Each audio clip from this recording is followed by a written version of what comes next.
அனைவருக்கும் வணக்கம். என் லைஃப்ல நான் இந்த மாதிரி ஒரு சிச்சுவேஷனை ஃபேஸ் பண்ணதே கிடையாது. மனசு முழுக்க வலி வலி மட்டும்தான். இந்த சுற்றுப்பயணத்துல என்ன மக்கள் பார்க்க வராங்க.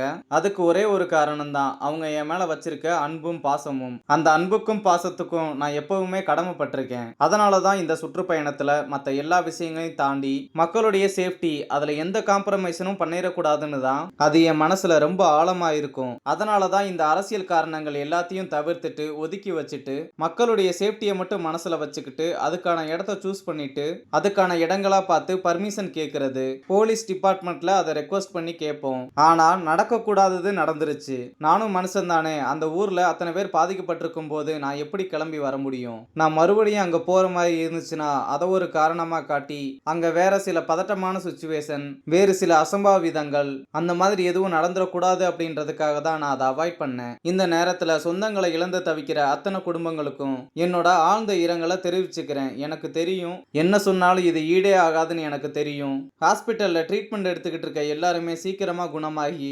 வரணும்ன்றதை இந்த நேரத்துல நான் வேண்டிக்கிறேன். கூடிய சீக்கிரமே உங்க எல்லாரையும் நான் சந்திக்கிறேன். எங்களோட வழிகளை நிலைமையை புரிஞ்சுக்கிட்டு எங்களுக்காக பேசின அரசியல் கட்சி தலைவர்கள் நண்பர்கள் அனைவருக்கும் நன்றியை தெரிவிச்சுக்கிறேன். கிட்டத்தட்ட ஒரு 5 மாவட்டத்துக்கு பிரச்சாரத்துக்கு போனோம். இந்த மாதிரி எதுவுமே நடக்கல. ஆனா கரூர்ல மட்டும் ஏன் இப்படி நடக்குது? எப்படி நடக்குது? மக்களுக்கு எல்லா உண்மையும் தெரியும். மக்கள் எல்லாத்தையுமே பார்த்துக்கிட்டு இருக்காங்க.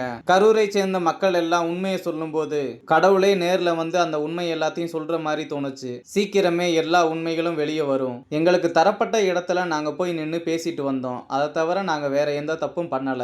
இருந்தாலும் எங்க கட்சியை சேர்ந்த நிர்வாகிகள் தோழர்கள் மேல எஃப்ஐஆர், அது மட்டும் இல்லாம சோசியல் மீடியாவை சேர்ந்த நண்பர்கள் தோழர்கள் மீதெல்லாம் எஃப்ஐஆர் போட்டுக்கிட்டு இருக்காங்க. சிஎம் சார், உங்களுக்கு என்ன பழி வாங்கணும்னு ஏதாச்சும் என்ன இருந்துச்சுன்னா என்ன வேணாலும் பண்ணுங்க, அவங்க மேல கை வைக்காதீங்க.